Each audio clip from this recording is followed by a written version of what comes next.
Alors, bonjour les amis, j'espère que vous allez bien. Donc, me revoilà aujourd'hui avec un nouveau projet. Aujourd'hui, nous allons créer une animation de slide un peu particulière, d'accord? Donc, voilà notre démo qui est là. Nous avons deux images que nous allons faire slider, donc de façon un peu particulière, comme j'ai dit. Donc, là, nous avons une première image qui est sur la première partie. Donc, en arrière-plan, nous avons une deuxième image, d'accord? Donc, une fleur rose que j'ai choisie. Donc, sur ce projet, on aura besoin de deux images, tout simplement, d'accord? Donc, le principe, c'est quoi? C'est de scroller vers, vers la gauche. Donc, automatiquement, lorsque vous scrollez vers la gauche, la première image se fait voir en fait en entière, d'accord? Et lorsqu'on va vers la droite, l'image d'arrière-plan se fait plus voir et automatiquement, c'est l'image en avant qui se fait voir, d'accord? Donc, voilà le projet sur lequel nous allons travailler aujourd'hui. Donc, pour vite commencer, nous allons venir sur notre éditeur de texte, d'accord? Donc, on actualise, on vient sur notre éditeur de texte. Donc, ce qu'il faut faire maintenant, c'est quoi? Premièrement, nous allons créer une div. D'accord? Donc, dans cette div, on va lui donner une classe, image. Et dans cette div, qu'est-ce qu'on va faire? On va créer une section. Donc, on va créer une section. Donc, cette section, on va lui donner pour classe for. D'accord? Donc, la classe for. Et là, on va, on va prendre la première image qu'on avait sélectionnée. D'accord? Donc, on va revenir un peu sur notre dossier. Je vais vous montrer les images telles qu'elles sont. Donc, voilà la première image que j'ai choisie. Bon, elle est un peu petite, hein. Et voilà la deuxième image que j'ai choisie, d'accord? Donc, on prend premièrement notre image. Donc, on vient uniquement ici, notre image qui est là. Donc, on écrit image. Donc, on met image.jpg, d'accord? Donc, on lève le Alt, puisque ça ne servira à rien.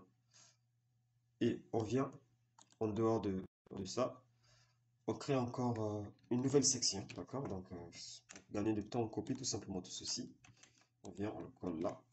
Et on, on change de classe, on met au lieu de for, on met aft. D'accord? Et puis l'image, on change l'image, on met donc img, un png, d'accord? Donc, une fois qu'on a fait tout ceci, on vient actualiser un peu notre page pour voir. Donc, lorsqu'on actualise la page, ben, vous voyez, on a nos deux images qui se sont bien placées, d'accord? Donc, on revient. Ce qu'on doit faire maintenant en premier, c'est quoi? On va créer également une input, d'accord? Donc, on va créer une input à l'extérieur, une input. Donc, une input de type range. D'accord? Donc, on vient voir ce que ça donne. Bah, voilà notre input qui est là, d'accord? Donc vous le voyez, il est un peu très petit parce qu'on n'a pas encore agrandi, d'accord? Donc on revient ici. On va travailler maintenant au niveau de notre CSS. Donc au niveau du CSS, premièrement, ce qu'on va faire, c'est on va créer un layer, d'accord? Donc un layer. Voilà. Dans le layer, ce qu'on va lui donner, c'est qu'on va lui dire tous les images doivent avoir en fait une taille, donc un width de 130 non, 1300 px, d'accord, et un edge de 80 VH, d'accord. Donc, qu'est-ce que ça donne? Voilà, voilà ce que ça donne, d'accord. Donc, attendez, on met en 90 pour voir, je sais pas trop ce que ça va donner. Bah, je trouve que ça c'est mieux, d'accord. Donc, on revient ici, on va ajouter maintenant, donc, la première classe que nous avons déterminée, c'est image, d'accord. Donc, image. Donc, la classe image, on va lui donner un display ground, d'accord. Donc, on va voir un peu. Voilà. Voyez en fait ce qui s'est passé. Vous voyez ce qui s'est passé en fait à ce niveau. En fait, notre classe a été mise sur toute notre page en fait. D'accord? Donc on revient. Maintenant, ce qu'il faut faire, c'est quoi? Nous allons à l'intérieur de notre image. D'accord? Notre classe image, on va ajouter quelques, quelques fonctions. Donc un supérieur étoile. D'accord? Un supérieur étoile.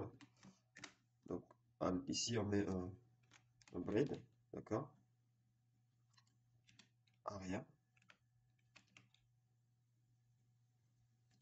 2 points, 1 divisé par 1.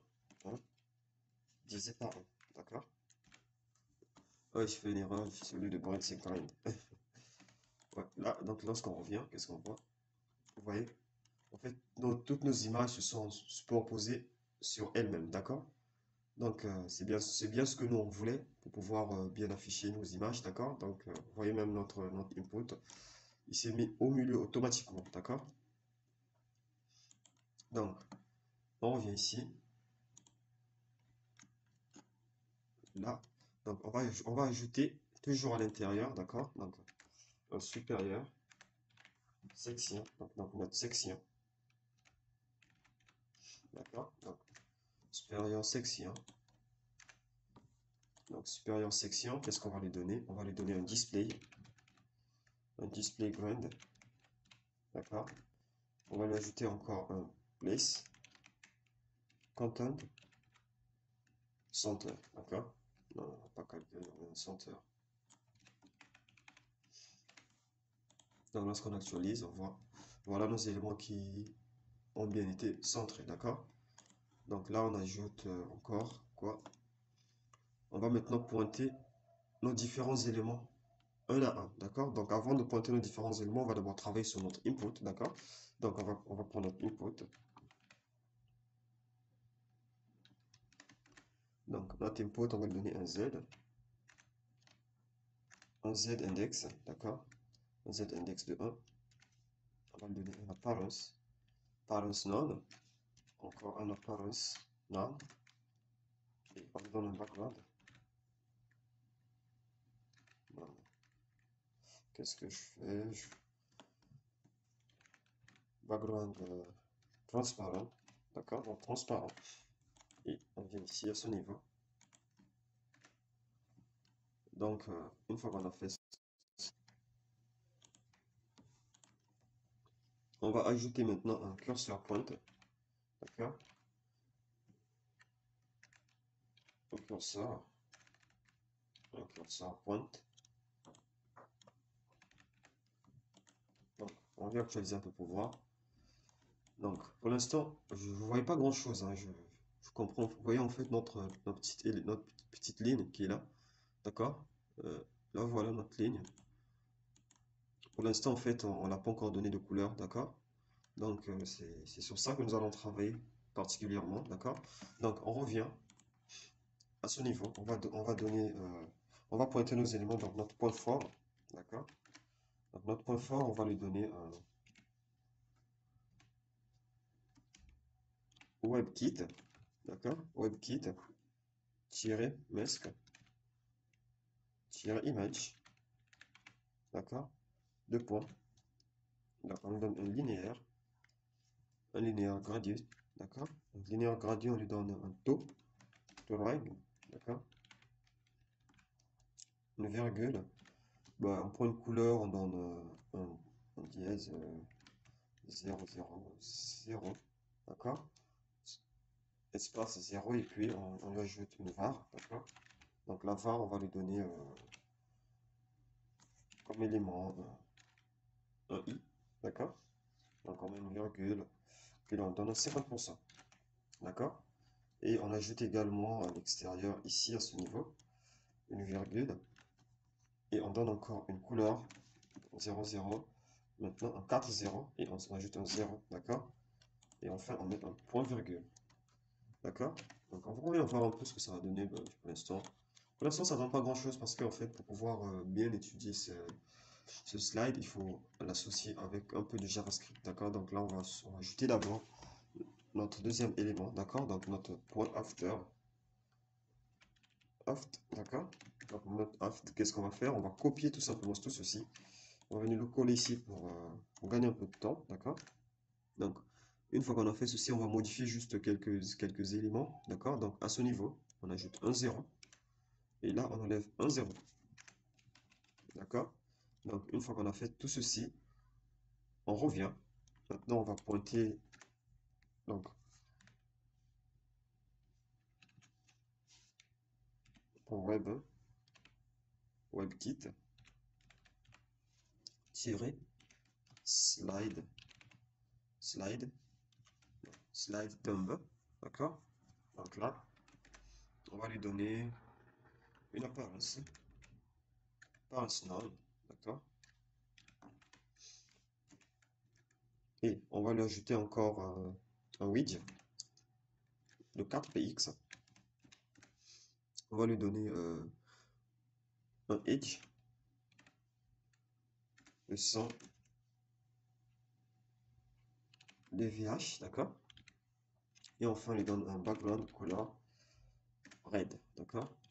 Donc, c'est la couleur rouge que nous allons afficher au niveau de notre slide, d'accord? Donc, vous voyez la division qui a été faite. Donc, vous voyez là. Donc, on revient à ce niveau, d'accord? Euh,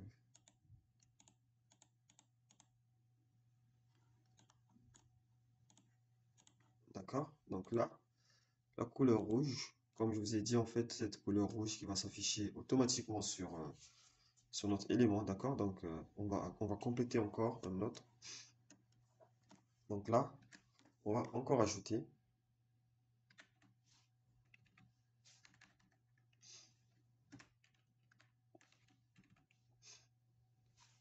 rose, orange, tiret,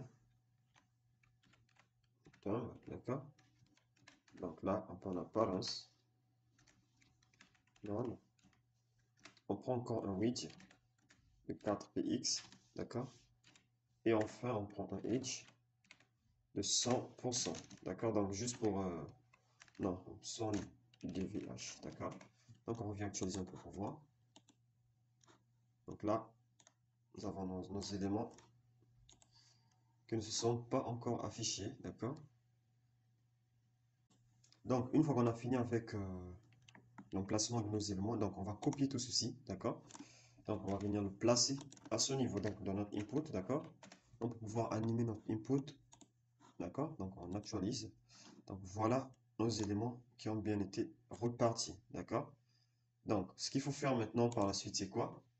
C'est de notre JavaScript. Donc puisqu'on on n'aura pas beaucoup de code à mettre, on va venir travailler uniquement sur notre page HTML, d'accord? Donc ici à ce niveau, on va créer un RNG, d'accord? RNG, donc orange, d'accord? Qui est égal à document.query selector, d'accord? Donc on va venir ici, on va donner à notre range une, une ID, donc range, d'accord? Donc on va prendre ceci, on vient le mettre là, d'accord? Donc point virgule. Donc maintenant ce qu'on va faire, c'est qu'on va initialiser un événement, d'accord? Donc on met un range point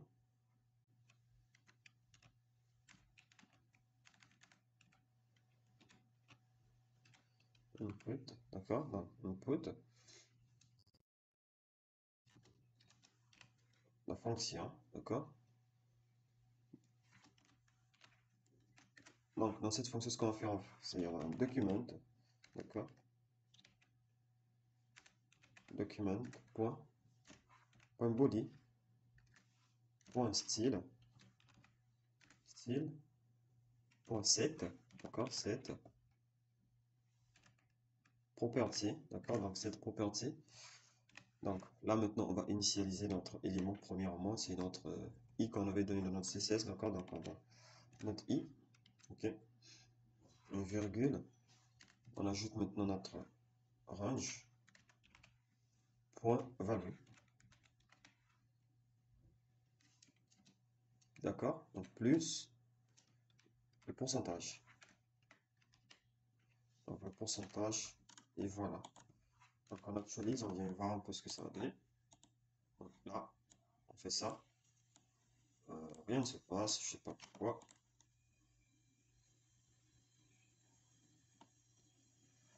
Je pense qu'au niveau de la fonction, elle était mal initialisée. Je crois bien. Donc voilà, voilà ce qui se passe. Donc lorsqu'on traverse notre image, d'accord? Donc automatiquement, Donc on retrouve en fait la fonction initiale qu'on avait au début, d'accord? Donc voilà notre projet qui touche à sa fin, d'accord? Donc en fait ce slide, vous pouvez l'utiliser beaucoup plus dans un projet de comparaison d'images, d'accord? Donc je vous remercie d'avoir suivi cette vidéo et n'oubliez pas de liker, de vous abonner et de partager également, d'accord? Parce qu'on a besoin de créer une très grande communauté. Donc si vous avez des projets, n'oubliez pas de le laisser en commentaire, des questions, n'oubliez pas non plus. Donc je vous remercie et à très bientôt pour une nouvelle vidéo. Ciao!